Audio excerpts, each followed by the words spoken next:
Wine Tech Insiders podcast. Travel is back. We're going to talk about ProWein, a trip to the US, and more.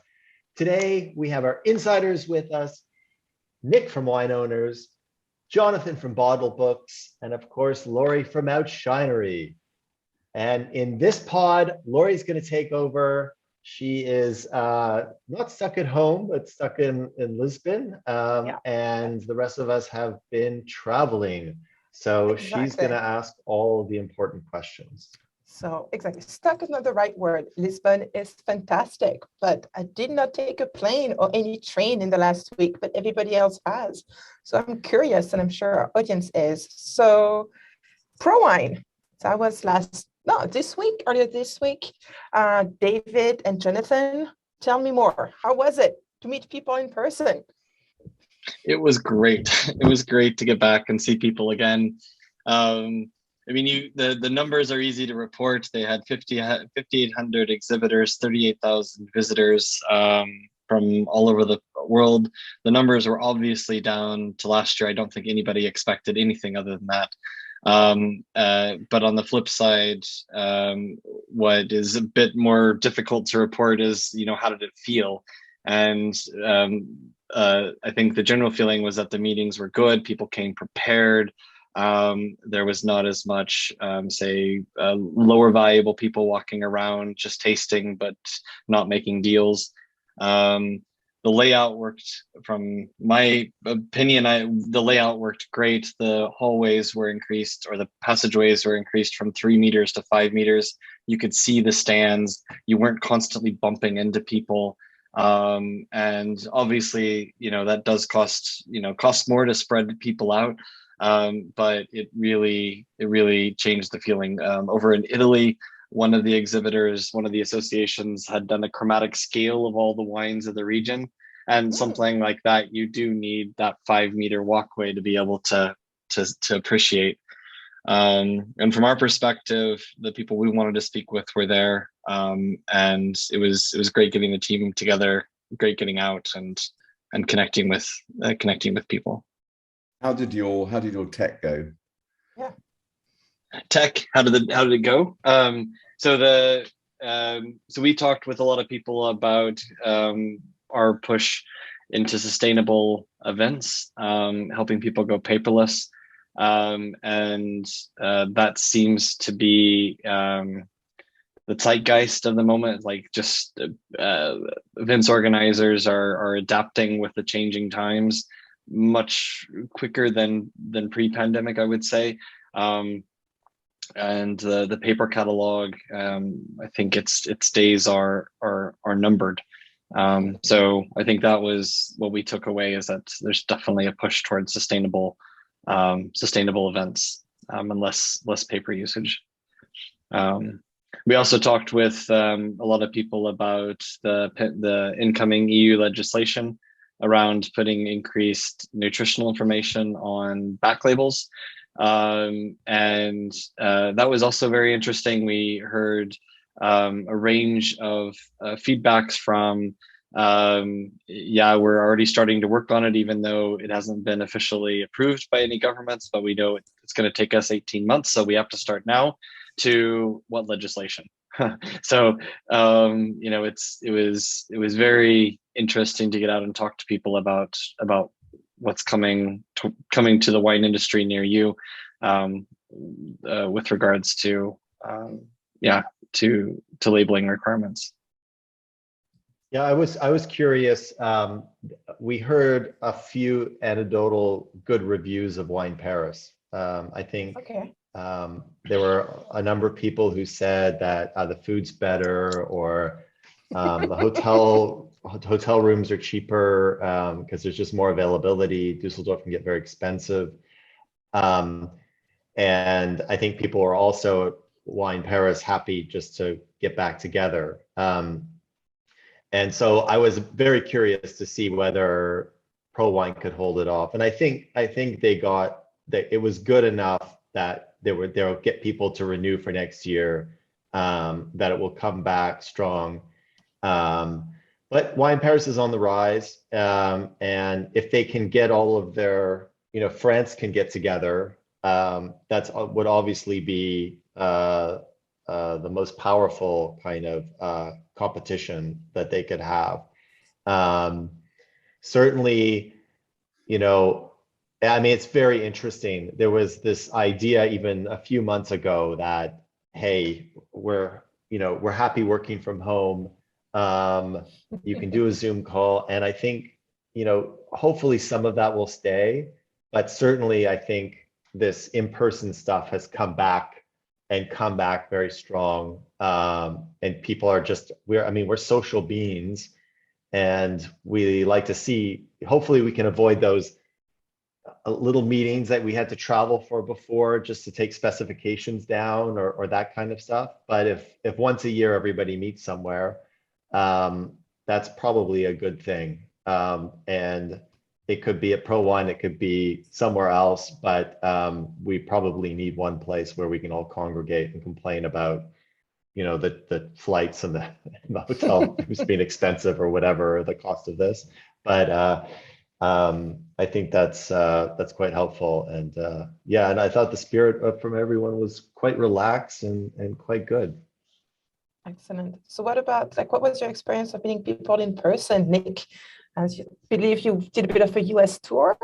Tell us more. Yeah, that was fun. That was a coast to coast, seeing a mix of customers who I've not seen since before COVID. So it was about time, and that was pretty nice. And a bunch of other players in the market. And then I ended up in San Francisco at the Future Drinks Expo. So that's the first time that they've done it. It's an exhibition focused on tech and innovation, if you like, within the drinks industry. And that sort of spans everything from stuff relating to producers all the way through to retailers.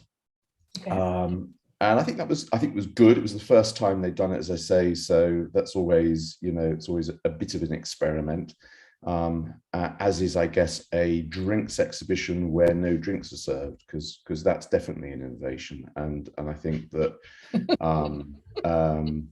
I think for those of us who've been at drinks exhibitions where the focus is on tasting and trying to provide a tech focus, such as a tech hub, for example, I think we would probably concur that really doesn't work, because that's not really why people are at that exhibition. So it was interesting, and I think that my big takeaway is that there is loads of innovative stuff going on in the US. We all know that it's a somewhat different market to everywhere else. The 3-tier plus importation layers kind of, really do set it apart, make it a much more linear and regulated environment. But what's interesting is that probably because of that, as opposed to in spite of that, there's a lot of interesting stuff that's going on, and people are figuring out ways to do a better job of putting catalogs in front of retailers, and a better job of finding ways to reach the consumer, and finding ways to reach the consumer across the United States, not just, for example, for the retail layer in those 14 or so states that they can sort of go into state with. So that was really, really interesting. It was interesting to see the growth in buying platforms, what they call marketplaces. Yeah. I think it's a buying platform, but I get that it's a marketplace because you're aggregating catalogs, inventory, lists from multiple sources of supply. I think the role of the marketing agent in the US is really interesting as well, and how those tie into typically retail licenses, but I guess sometimes producer licenses as well, and how they in turn are looking at opportunities in different consumer contexts, digital contexts, like publishing contexts, for example, where a publisher might do a deal with LVMH or whatever, a big brand, and they would carry an ad, they would do a piece, and then they would put a shelf that people can buy from within the context of that piece. So finding innovative ways to reach and engage with consumers and finding channels to reach new consumers and broaden the addressable market, I think is actually really interesting. So we're super excited because the bit that we do, which is essentially digital operating software for wine businesses, so the bit that runs the wine business and does all the sort of the buying and the inventory management and the selling and all the rest of it, is a bit of the jigsaw puzzle that hasn't really connected up to everything else yet. Yep. So, I have visions of, if you're a retailer and you're super sort of progressive and you're looking to hook into multiple marketplaces and you're looking to figure out how you can, work both, with your own e-commerce and other channels, including kind of marketing agents and I guess marketplaces on the sell side, you end up with an awful lot of dashboards, an awful lot of logins. Yeah. And they don't really kind of connect in properly to the business workflow. And that's a miss at the moment. And we think that's what we do. So we're quite excited about how we position ourselves in that market as, if you like, the connecting piece around the retailer, which after all is a key pivot in the market. It's interesting what you mentioned, like, this 3-tier system. I'm representing North America here on that call, but it is it's such a pain, but that also creates, like, what is the English saying? Necessity is the mother of invention, right? Like, it's just like having those constraints sometimes are a pain, but they also kind of force you to, like, adapt and do things differently. So that's super, super interesting, super motivating. And now, like, to kind of wrap up, I'm going to ask you like a bit like a rapid fire. I'll give you only have 3 words each to describe like your takeaway or like from each event. And David, I'm going with you first. 3 words. Okay, so I think the first word was, it was sort of wonderful to meet up with everybody. I think the second word I'm going to put is like hotel, because of all that logistical stuff that's back, which is not so wonderful. And the last word is optimism. I think there's a kind of, whatever it is, whether it's going backward, reflecting backwards or whatever, but I think there's an optimism in everybody now. Excellent. Jonathan, 3 words? Yeah, so reconnecting, digital, I would say, the topic there, with more things going digital,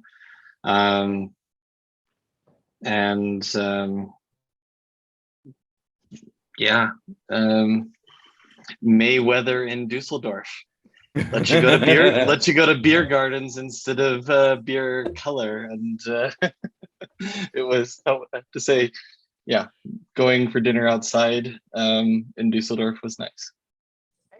Excellent. Nick, what would be your 3 parting word? Well, I'm gonna proffer up 2 alternative 3 words. All right. The first one is new operating models, because that was, I think, my big takeaway. And my alternative, which is probably kind of a different way of expressing the same thing, is finally it's happening. All right. Very, very cool. All right. So I think that's wrapping up our Insider podcast. Thanks so much, everyone, for bearing with me trying to impersonate David. And I want to thank David again, and Jonathan from Bottlebooks, and Nick from Wine Owners. Thank you. And thank you, Laurie. Thanks, Laurie. Brilliant. See you next time. See you in 2 weeks in London at the London Wine Fair.